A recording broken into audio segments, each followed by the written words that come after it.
সোহবতের একটা বিষয় হলো, কোন হক্কানি ওলির যদি ওয়াজ শোনা হয়, আপনি দিনে যদি 10 মিনিটও শুনে 10 মিনিট তার সোহবতে সওয়াব পাবেন। কোন হক্কানি ওলি যদি একটা কিতাব থাকে, ওই কিতাবটার একটা পাতা পড়েন, এই যতক্ষণ পড়লেন এটা তার সাথে আপনার সোহবতে থাকার সওয়াব হবে।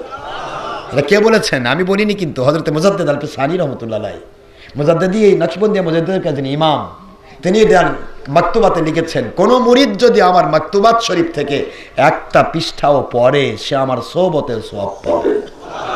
বুঝতে পেরেছেন? এটাই সোহবত। এটা আপনাকে আউলিয়াওয়ালার আপনার মুর্শিদ কিবলা ওয়াজ শুনতে শুনতে আপনি ঘুমিয়ে যান, দেখবেন যে স্বপ্নে আপনার মুর্শিদ কিবলাকে দেখতে পাচ্ছেন। স্বপ্নে মুর্শিদ কিবলা আপনাকে দেখা দিচ্ছে আল্লাহর হাবিব সাল্লাল্লাহু আলাইহি ওয়াসাল্লামকে, এই যে দেখো আল্লাহ রাসূল মুহাম্মদ সাল্লাল্লাহু আলাইহি ওয়াসাল্লাম। এটা আমরা অনেক দেখেছি, অনেক সময় পাচ্ছি।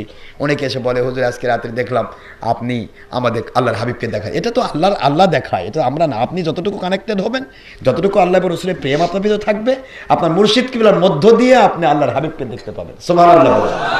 আপনার মুর্শিদ কিবলা আপনাকে দেখে দিবে, বলে দিবে এই যে ইনি আল্লাহর হাবিব।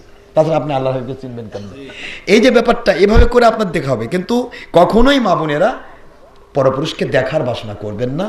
বা আমার পীর সাহেব যারা আছেন, অনুরোধ করব, গুনাহ খাতা হতে পারে। আমাকে এক জায়গায় জিজ্ঞাসা করলো, হুজুর আপনার পীরের ভক্ত, অনেক পীর আছে মহিলাতে টিপে নেয়, বাতাস খাইয়ে করে, সে করে, মহিলার সাথে ধরা খায়, আস্তাগফিরুল্লাহ কর, মহিলা পোশাকে করো। আমি ভাই করছি, এটাকে দেখছো কোনোদিন? না মুখে বানায় করছো?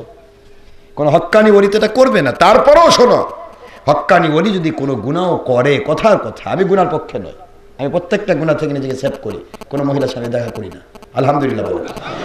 দেখা করবো না বলে আমি প্রজেক্টর দিচ্ছি না, ভিডিও দিচ্ছি না, যাতে মহিলা আমাকে না দেখে। কিন্তু প্রশ্ন হচ্ছে, যদি কোনো পুরুষ কোনো পীরের দ্বারা এরকম হয়, বা পীরের মুরিদ দ্বারা এরকম হয়, তবু এটা আমলগত ত্রুটি থাকলে সে ব্যক্তি বেঁচে যাবে, কারণ আকীদাগত ত্রুটি থাকলে সে বাঁচবে না। ঠিক না?